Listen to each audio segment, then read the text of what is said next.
क्या हाल है आप सबके। कुछ दिन पहले हमने एक सेशन किया था। सेशन था सुपर प्लानर सेशन। आप लोगों ने बहुत बढ़ चढ़ के हिस्सा लिया, बहुत मजा आया था, बहुत इंटरैक्टिव डायलॉग था और मुझे बहुत कुछ सीखने को मिला। इस सेशन के एंड पर मैंने आपसे यह कहा कि मैं रेगुलर आपके कांटेक्ट में रहूंगा और हम दोनों मिलकर के कोशिश करेंगे कि जो नीट 2024 है उसमें हमें जो सक्सेस चाहिए उसके लिए एकेडमिक और नॉन एकेडमिक जो भी इंग्रेडिएंट्स हैं उसके ऊपर हम ढंग से काम करें। तो हमारा जो टारगेट है वो ये है, नीट 2024 में हमें एक बहुत अच्छी सीट चाहिए और इसके जो भी इंग्रेडिएंट्स हैं उनके ऊपर हम बात करें। उस दिन हमने बात करी थी, हमने ये कहा था कि NCERT आपको पढ़ना है, आपने कोई ऑनलाइन या ऑफलाइन क्लास करनी है। अगर आपको याद आ रहा है, इस तरह से हमने कहा था कि एक प्रोसेस है, शब्द हमने इस्तेमाल किया था, एक प्रोसेस है। आपने क्लास किया, आपने उसको पढ़ा, आपने उसको थोड़ा बहुत रिवाइज किया, एक हाइपोथेटिकल आपके लिए प्लानर बनाने की भी कोशिश की थी कि दिन में कितने बजे से कितने बजे तक आप इस काम को कर सकते हैं। इसके बाद हमने ये कहा था कि आप क्वेश्चंस को प्रैक्टिस कीजिए और उसके बाद में बहुत इंपॉर्टेंट पॉइंट ये था कि एक टेस्ट दीजिए। ये टेस्ट आपके अपने इंस्टीट्यूट का तो होगा ही होगा, हमने ये कहा था कि एक एक्स्ट्रा टेस्ट सीरीज जरूर करिए। ये बहुत हमने कहा था कि एक एक्स्ट्रा टेस्ट सीरीज जरूर कीजिए ताकि उसी क्वेश्चन को डिफरेंट पर्सपेक्टिव से आपको देखने की आदत हो जाए। इससे आप एनोटेट कीजिए कि आपने क्या सीखा और उसके बाद आप आगे बढ़िए। ये एक हमने प्रोसेस की बात करी। यहां पर जब मैं आपसे बात कर रहा था तो एक बहुत शानदार बात हमें समझ में आ गई कि नीट 2024, यहां पर हम फिर लिख लेते हैं नीट 2024, इसमें बहुत अच्छा करने के लिए इट इज गिवन कि आपका एकेडमिक नॉलेज बहुत अच्छी होनी चाहिए। यह बात तो तय है। इसके पीछे सिंपल सी बात यह है कि इस पेपर में फिजिक्स, केमिस्ट्री, बॉटनी, जूलॉजी पूछा जाता है। तो हमने कहा कि क्योंकि इसमें फिजिक्स, केमिस्ट्री और बॉटनी और जूलॉजी पूछा जाता है, इनमें कुछ फैक्ट्स हैं और इनमें कुछ कॉन्सेप्ट्स हैं और उनको आपको याद करना है, आपने उनको समझना है, आपने कैलकुलेट करना है फॉर दैट मैटर। इन सब चीजों को आपको करना ही पड़ेगा क्योंकि इसमें से वो 180 क्वेश्चन पूछे जाएंगे। सो अगर किसी की एकेडमिक स्ट्रांग नहीं है तो इसका मतलब उसका सिलेक्शन नहीं होगा। ये बात तो तय हो गई, ये बात हमें समझ में आ गई, बिल्कुल क्लियर हो गया। लेकिन एक बहुत शानदार बात जो आप लोगों से डिस्कस करने में निकली वो ये निकली कि इट इज नॉट नेसेसरी कि कोई लीनियर रिलेशनशिप है एकेडमिक का और रिजल्ट या सक्सेस का। सो जब हम बात कर रहे थे तो इसका मतलब यह हुआ कि हम ये कह रहे हैं कि जिसे हम अच्छा बच्चा कहते हैं, अच्छा बच्चे का मतलब आप यहां समझ लीजिए, मेरे हिसाब से सारे बच्चे अच्छे होते हैं। मेरा तो मानना यह है कि एक एंट्रेंस एग्जाम आपकी जिंदगी की वर्थ डिसाइड नहीं करता। इससे फर्क नहीं पड़ता एक एग्जाम में आप कैसा कर रहे हैं, इससे यह नहीं होता कि आप अच्छे हैं कि नहीं है। मतलब यह कि आपने एक एक्स एग्जाम में अच्छा नहीं किया तो आप बहुत बेकार हैं और एक एक्स एग्जाम में आपने अच्छा किया तो इसका मतलब आप बहुत अच्छे हैं। ऐसा कोई क्राइटेरिया नहीं है। लेकिन मैं बार बार बच्चों से कहता हूं, आपकी चॉइस का कैरियर है। ये कैरियर आपने अपनी मर्जी से चूज किया है। आप चाहते हैं डॉक्टर बनना, इसीलिए बेस्ट एफर्ट देना आपका कर्तव्य है। यहां से एंजाइटी हटाइए, आपने अपना बेस्ट करना है। उसके बाद होगा या नहीं होगा उसको भूल जाइए। यह चीज कभी भी दिमाग में नहीं लानी चाहिए कि होगा कि नहीं होगा। सोचना केवल यह है, what is more important question is कि मैं वो सारे काम कर रहा हूं कि नहीं कर रहा हूं जो मेरी चॉइस के कैरियर में सक्सेस के लिए जरूरी है। मेरी चॉइस है, किसी ने मुझे जबरदस्ती नहीं कहा। मैं बनना चाहता हूं, मैं इस यज्ञ में क्या क्या आहुति देने को तैयार हूं, क्या क्या सेक्रीफाइस कर सकता हूं और क्या मैं अपना बेस्ट एफर्ट दे रहा हूं कि नहीं दे रहा हूं। कम से कम मुझे अपने आप से ईमानदार होना चाहिए, अपनी रिस्पॉन्सिबिलिटी को समझना चाहिए। यह बात तय है। लेकिन फिर भी चलिए, हमने कहा कि उसी पार्लेंस में बात करते, एक बच्चा काफी पढ़ता है, काफी मेहनत कर रहा है, पूरे वो जो घंटे हैं, वो जो टाइम टेबल है उसको फॉलो कर रहा है। फिर हमने ये देखा कि इट इज नॉट नेसेसरी कि वो ह्यूजली सक्सेसफुल हो। सो हम कई बार ये देखते हैं कि बहुत एकेडमिकली कई बारी उतने अच्छे ना होकर के भी हमने देखा कि रिजल्ट कई बार बहुत ज़्यादा आ जाता है। एक बात तो तय है कि जिस भी जने ने बड़ा अच्छा रिजल्ट दिया है नीट एंट्रेंस एग्जाम में, उसने प्रोसेस को फॉलो किया है। डिसिप्लिन तो सारे के सारे हैं, लेकिन डिसिप्लिन बहुत सारे लोग होते हैं, उनमें से कुछ इतनी एक्स्ट्रा ऑर्डिनरी जो सक्सेस लेके आते हैं। तो हमारा निष्कर्ष यह निकला था कि इसमें कुछ नॉन एकेडमिक रोल भी है, किसी और चीज की भी जरूरत पड़ती है, और ये करीब करीब बराबर है। एकेडमिक और नॉन एकेडमिक का कंट्रीब्यूशन करीब करीब बराबर है। अगर आप मेरे से वाकई में मेरे दिल की बात पूछें तो मैं ये कहता हूं कि नॉन एकेडमिक साइड शायद ज़्यादा जरूरी है। मान लीजिए मैं आपको बायो का एग्जांपल देता हूं। सो बायो के बारे में मैं पक्के तौर पे जो बात कह सकता हूं, इधर देखिए, बायोलॉजी में क्लास 11th और क्लास 12th की जो किताब है, इसमें से सारे 90 क्वेश्चंस आने, all 90 questions will be from NCERT. आप भी जानते हैं, मैं भी जानता हूं। अब इन दोनों में मिलाकर के 550 पन्ने हैं, और 11वीं के बच्चे के लिए जो 2 साल तैयारी कर रहा है उसके पास 700 प्लस दिन है। जो 1 साल भी तैयारी कर रहा है उसके पास भी 350 360 प्लस डेज है। Now try to understand what we are seeing. इतनी बड़ी डिमांड नहीं है एकेडमिक, ये इतनी बड़ी डिमांड नहीं है, 500 ही पन्ने हैं, उसमें से ही आना है। और देखिए, अगर आपने एक दिन में 2-3 पन्ने भी पढ़े तो आप इस किताब को 3-4-5 बार पढ़ सकते हैं। पहली बारी तो आपको टाइम लगेगा, आपको 2-3 पन्ने, और उसके बाद जब दूसरी बार पढ़ेंगे तो 6-7 पन्ने पढ़ेंगे। आप ये देखिए, आप 3-4 बार इस किताब को पढ़ सकते हैं। कहने का मतलब यह है, it is not a very very big deal. लेकिन what is big deal is a self belief, a confidence, अपनी कैपेबिलिटी में विश्वास, ये मानना कि मैं कर सकता हूं। क्योंकि कोई भी चीज 2 बार बनती है, पहले दिमाग में और उसके बाद रियलिटी में। अगर जिस चीज को आप सोच नहीं पा रहे हैं तो वो वाकई में बनेगी भी नहीं। अपने सोच को बड़ा करना, अपने विजन को बड़ा करना, वाय समझना कि मैं ये काम कर क्यों रहा हूं, ये सारी की सारी चीजें, ऑप्टिमिज्म चाहिए, हार्ड वर्क चाहिए, ऑब्वियसली डिसिप्लिन चाहिए, डिलेड ग्रेटिफिकेशन चाहिए, और उसके लिए फिर वो चाहिए कि ये काम मैं कर क्यों रहा हूं बार बार, क्योंकि अदरवाइज इतना आसान नहीं होता, डिसिप्लिन में पेन होता है। ये सारी की सारी चीजें, ऑप्टिमिज्म होनी चाहिए, कर ही लूंगा, कोई बात नहीं, ओकेजनली गड़बड़ हो रही है, एक आध टेस्ट खराब हो गया है, कोई बात नहीं, ऑप्टिमिज्म होना चाहिए, अगली बार देखेंगे। सो ये एक जज्बा होना चाहिए। अगर कहीं पे थोड़ी हार भी है तो उसको स्वीकार करना चाहिए, और ये सोचना चाहिए कि इससे आगे मेरे को क्या सीख मिलती है। ये सारी की सारी फ्लेक्सिबिलिटी। हो सकता है कि मैं जो काम कर रहा हूं वो बिल्कुल ठीक ना हो सकता है उसमें थोड़ा बहुत फ्लेक्सिबिलिटी की जरूरत है। रास्ता बजाय बिल्कुल सीधा जाने के हो सकता है रास्ते में एक रुकावट है जिसकी तरफ ऐसे घूम के मुझे जाना है। ये फ्लेक्सिबिलिटी भी होनी चाहिए, माई वे और हाईवे नहीं। ये कह रहे हैं कि हाँ, दूसरा आदमी अगर कोई फीडबैक दे रहा है तो वो सच भी हो सकता है। आपको एक एनालाइज करना चाहिए, क्या ये मेरी प्रॉब्लम हो सकती है, और उसे जिंदगी में आप उसको अप्लाई करें। सबसे बड़ी चीज ये है, अप्लाई करें। सक्सेसफुल लोगों के साथ आप बैठ रहे हैं, उनकी गलतियों से आपने सीखना शुरू किया, उनसे आपने सीखा कि आपने क्या किया। आपके पास एक मेंटर अवेलेबल है जिससे आप बात कर सकते हैं। देखिए कितनी सारी चीजें मैंने आपको बताई, देखने में ऐसा लग रहा होगा पता नहीं कितनी बड़ी रॉकेट साइंस है, पर है नहीं। सो इस नॉन एकेडमिक चीजों पर हम बात करेंगे रेगुलरली आपके साथ में।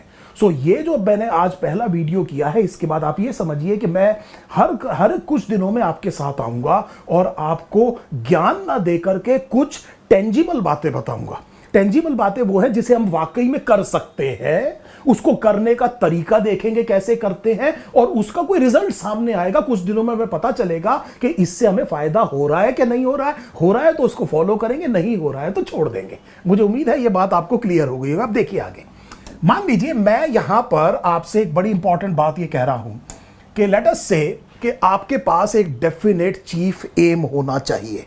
तो अगर सक्सेस आपको चाहिए तो एक बहुत बड़ी किताब का मैं ये एक पॉइंट ले रहा हूं। एक बहुत बड़ी किताब है, सेल्फ हेल्प बुक, बहुत बड़ी किताब है। उन्होंने ये कहा कि जिंदगी में एक डेफिनेट चीफ एम होना चाहिए। अब आप ये देखिए कि यहां पे लिखा है मैंने चीफ एम, और यहां पर मैंने क्या लिखा है, डेफिनेट।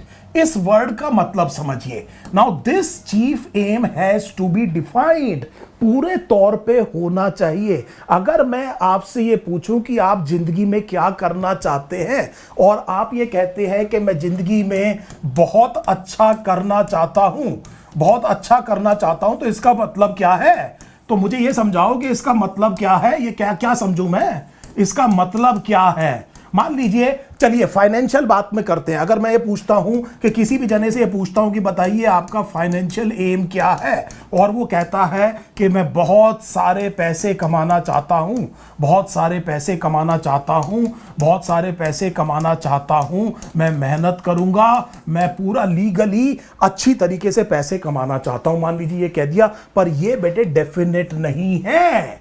इसमें क्या होगा, अगर मान लीजिए आप एक गोल आपका, आप एक चीफ एम में अगर आप टाइमलाइन लगा दें तो फिर वो डेफिनेट आ जाएगा।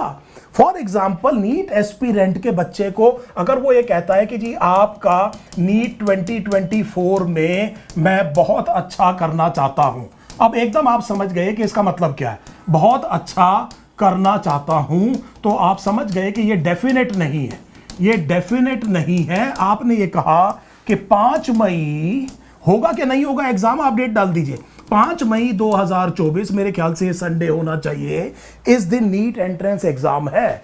ये नीट एंट्रेंस एग्जाम 2 बजे से शुरू होगा और 5:20 पर होगा। इसमें मुझे 180 क्वेश्चन करने हैं और मेरे को 180 करेक्ट करने हैं। और सुनिए बड़े ध्यान से, सपने में बार बार कहता हूं, एक बड़ा फेमस बात मैं कहता हूं, आप लोग भी जानते हैं, मेरी बड़ी प्रिय बात है, सपने भिखारियों की तरह मत देखिए। जब आप विजन देखते हैं, सपने देखते हैं, तो ऐसे समझिए आपके हाथ में एक मैजिक वॉन्ड है, एक जादू की छड़ी है, सब कुछ पॉसिबल है। क्योंकि जब आप दिमाग में सोचेंगे तब आप सोचेंगे इस काम को करना कैसे है।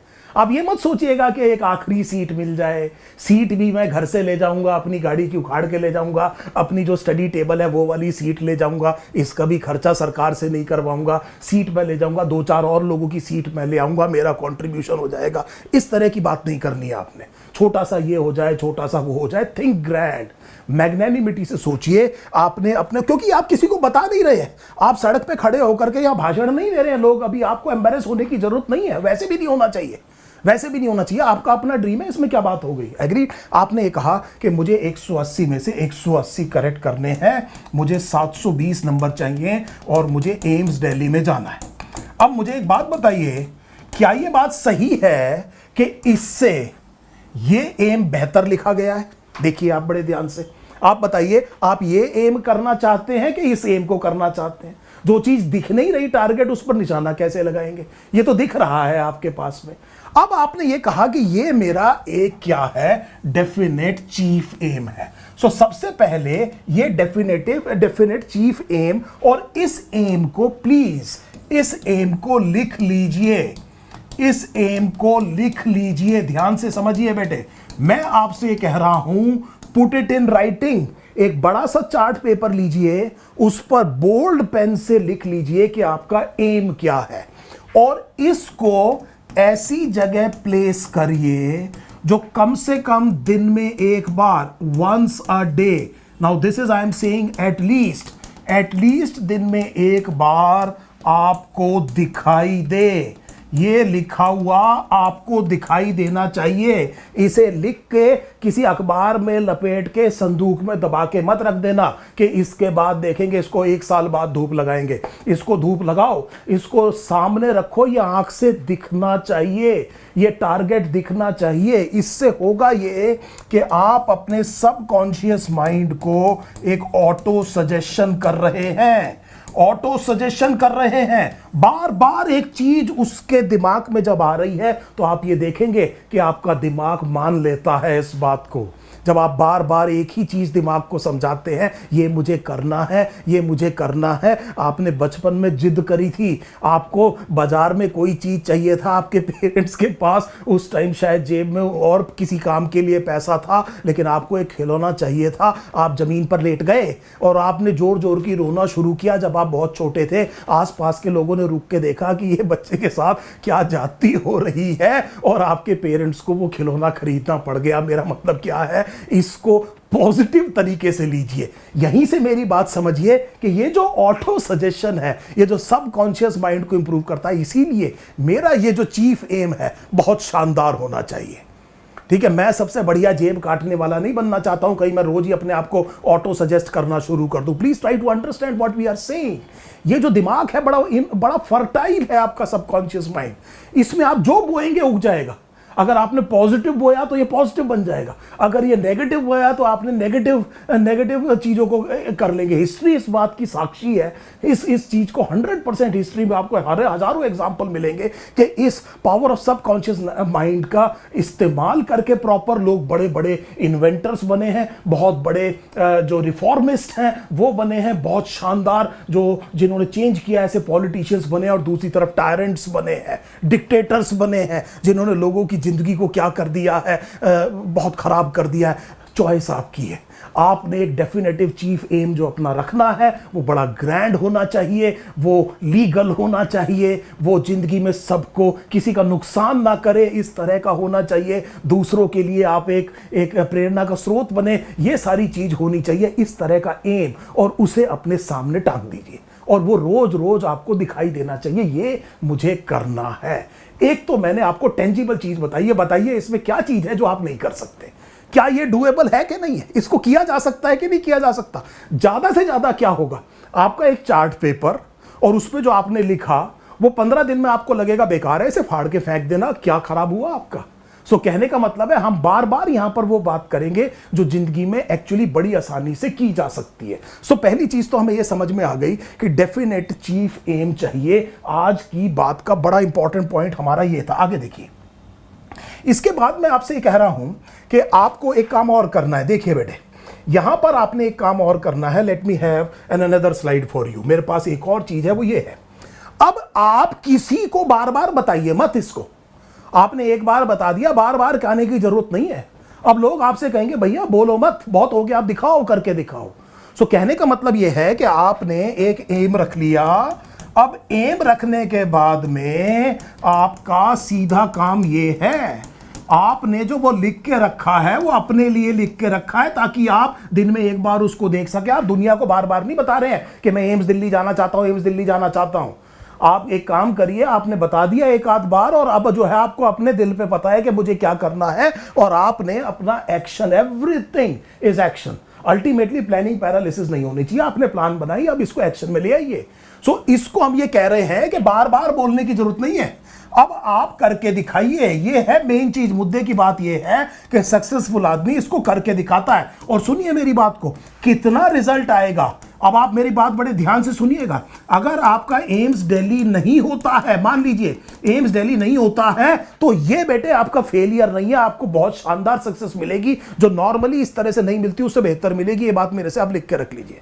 कहने का मतलब ये है, हमारा मकसद ये नहीं है, अब हमारा क्राइटेरिया ये नहीं है कि एम्स दिल्ली नहीं होगा तो हमारा नहीं होगा। हम इस तरह का प्रेशर नहीं डालते। हमने कहा हमारा मकसद क्या है, एम्स दिल्ली। हम पूरी शिद्दत से कोशिश करेंगे कहां जाने की, एम्स दिल्ली की। हम अपना पूरा बेस्ट एफर्ट दे देंगे एम्स दिल्ली में जाने के। उसके बाद हो गया तो बहुत अच्छी बात है, नहीं हो गया तो जो हो गया वो बहुत बढ़िया है, जो होता है वो बहुत अच्छे के लिए होता है। वहां से भी बहुत बड़ा काम किया जा सकता है। एक्चुअली आप ये जानते हैं कि जरूरी नहीं है कि जिंदगी में सक्सेसफुल वही लोग होते हैं जो एक पर्टिकुलर XYZ कॉलेज से निकलते हैं, ऐसा कोई जरूरी नहीं है। अगेन इन चीजों को करेक्ट पर्सपेक्टिव में रखना बहुत जरूरी है। मुझे उम्मीद है ये बात आपको बहुत अच्छे से समझ में आ गई होगी। चलिए एक और मैं आपको सजेस्ट करता हूं, यहां पर एक और मैं आपके लिए एक और बात करने आया था, वो ये है power of allies. Power of allies का मतलब समझिए। देखिए, जब आपने वर्ल्ड वॉर 1 पढ़ा होगा, आपने वर्ल्ड वॉर 2 पढ़ा होगा, तो आपने देखा था कि एलाइड पावर्स ने हराया एक्सिस पावर्स को। सो एक्सिस पावर में आपको पता है, जैसे Germany, for example Italy, Japan एक तरफ आ गए, बाकी तरफ US हो गया, इंग्लैंड हो गया, बाकी यूरोपियन नेशंस हो गए, रशिया हो गया, ये क्या थे, एलाइड। सो मिलजुल करके काम किया जाता है। एलाइज बहुत ज्यादा बड़ा रिजल्ट अचीव कर सकते हैं जो एक नहीं कर सकता। ये बात हमेशा याद रखिएगा। इसका मतलब ये हुआ कि जो आपके जो यहां पर एलाइज हैं वो बहुत इंपॉर्टेंट है। आपके जो एलाइज हैं वो बहुत इंपॉर्टेंट है। यहां पर मैं बार बार कहता हूं कि आपका स्टडी ग्रुप कैसा है। ऐसा तो नहीं कि आपके जितने नंबर आते हैं, मान लीजिए आपके 650 नंबर आते हैं और आपके स्टडी ग्रुप में बाकी सबके 250 नंबर आते हैं। देखिए, मैं ये चाहता हूं कि आप इनकी मदद करें, मेरे को आप गलत मत लीजिएगा। मैं ये नहीं कह रहा हूं कि इनको भूल जाइए, ये मतलब नहीं है बिल्कुल भी। मैं आपसे कह रहा हूं कि आप अपने ग्रुप में कोई ऐसा जना भी तो ला सकते हैं जिसके 700 नंबर आए और ये एक बड़ा इंपॉर्टेंट ग्रुप बन जाए, जिससे इनको भी फायदा हो, आपका भी फायदा हो, इनका भी फायदा हो और आपको भी फायदा हो। एलाइज बहुत जरूरी है। एक और तरीका होता है एलाइज बनाने का। आपकी फिजिक्स बहुत अच्छी है, केमिस्ट्री खराब है, बायोलॉजी बहुत अच्छी है, आप इमीडिएटली समझ गए कि आपने किस जने के साथ में एक स्ट्रेटेजिक करना है जिसकी केमिस्ट्री बहुत अच्छी है। आपको यह पता है कि और उस जने की मान लीजिए फिजिक्स अच्छी नहीं है, आपकी फिजिक्स अच्छी है, तो कितना बढ़िया सिम्बायोसिस हो गया। आप ये समझ सकते हैं, एक दूसरे की मदद की जा सकती है। इस तरह की जो विन विन सिचुएशंस है, यहां पर जो एलाइज है मिलकर के जो अचीव करते हैं वो बहुत बड़ी चीज करते हैं। सिनर्जी होती है। सो सिनर्जी का मतलब यह है कि इन सब की एनर्जी मिलकर के जब आप काम करेंगे तो आपको एक अलग ही लेवल पे रिजल्ट दिखाई देगा। अब जैसा हम कहते हैं कि 1 + 1 बेटे 2 नहीं होगा, 1 और 1 11 भी हो सकता है। Now this is truth. ये जो एलाइज है, ये एलाइज आपको चूज करने हैं। ये एक बहुत बढ़िया तरीका हो सकता है जिससे आप कई बार आपको लगता है कि ये आदमी, दूसरा आदमी बहुत पॉजिटिव एटीट्यूड का है और वो आपके साथ बात करता है, आपको अच्छा लगता है, दिन में 15 मिनट उससे बात कर लेना, ये रहा आपकी एलआई की पावर। आपको बहुत अच्छा कोई फैक्ट्स आते हैं, आपने उसको वो फैक्ट्स बता दिया। सो ये जो सिम्बायोटिक रिलेशनशिप है, ये जो विन विन सिचुएशन है, ये सक्सेस के लिए बहुत जरूरी हो सकती है। इस काम को भी आप कर सकते हैं। फाइनली एक चीज और बताता हूं आपको। एक फाइनल बात इस बारे में और बताता हूं आज के वीडियो में, वो ये है। इसका मतलब क्या है? इसका मतलब ये है, यहां लिखा है स्टार्ट टू फिनिश। देखिए, प्लीज ट्राई टू अंडरस्टैंड, ये काम तो दुनिया करती है। हजारों लोग किसी काम को शुरू करना तो सबसे आसान काम है। सबसे आसान काम क्या है? काम को शुरू करना। So this is the easiest job और इसको बेटे लाखों लोग करते हैं। आज मैं ये कर दूंगा, कल कुतुब मीनार बना दूंगा, परसों ताजमहल बना दूंगा और मतलब बनाना कर दूंगा और ये कर दूंगा और वो कर दूंगा और मैं ये कर दूंगा। ठीक है, इस तरह की आपको बहुत बातें सुनने को मिलेंगी। काम क्या कर दिया? शुरू कर दिया। लेकिन वाकई में मानिएगा, इसको खत्म कितना करते हैं, यहां है सक्सेस। ये है सक्सेस। इस काम को खत्म कौन करता है? Who actually has the guts? इस पूरे रास्ते में से निकल के किसके पास ये गट्स है, किसकी ये औकात है कि वो इस काम को फिनिश करे? यहां है सक्सेस। इस रास्ते में पैर में छाले आएंगे, इसमें जो है मतलब मुश्किलें आएंगी, इतना आसान नहीं है। इस काम को जो यहां से निकलता है, फिर उसे ये ग्लोरी मिलती है और वो जिंदगी भर रूल करता है। और यहां पर मैं आपसे कई बार बात कर चुका हूं, इस फिनिश के बारे में मैं एक वीडियो करूंगा। मेरे लिए ये शब्द है कि इसको आप टोटली फिनिश करते हैं कि नहीं करते हैं। कोई भी काम आपने किया, मैं कहता हूं आपने उसे TF टोटली फिनिश किया कि नहीं किया, उसके जितने कंपोनेंट्स हैं उनको प्रॉपरली फॉलो किया कि नहीं किया। और ये अगर आप day in and day out करते हैं तो आप मान के चलिएगा कि आपको सक्सेस झक मार के मिलेगी ही मिलेगी। ये वही बाल हट है जो मैंने आपसे कहा था कि आप जमीन पर लेट गए और आपको क्या मिल गया? आपको खिलौना मिल गया। अगर आप हट पे आ जाए तो बच्चों की हट के आगे तो भगवान भी नाचते हैं। कहने का मतलब ये है कि हट से तो सारी दुनिया में चीज़ों को अचीव किया जा सकता है। उम्मीद है इससे आपको फायदा होगा। कुछ चीज़ें आप जरूर करेंगे। कुछ ही दिनों में इसके फॉलो अप के साथ मिलता हूं। ये टोटली फिनिश का क्या मतलब है, इसके बारे में बात करूंगा।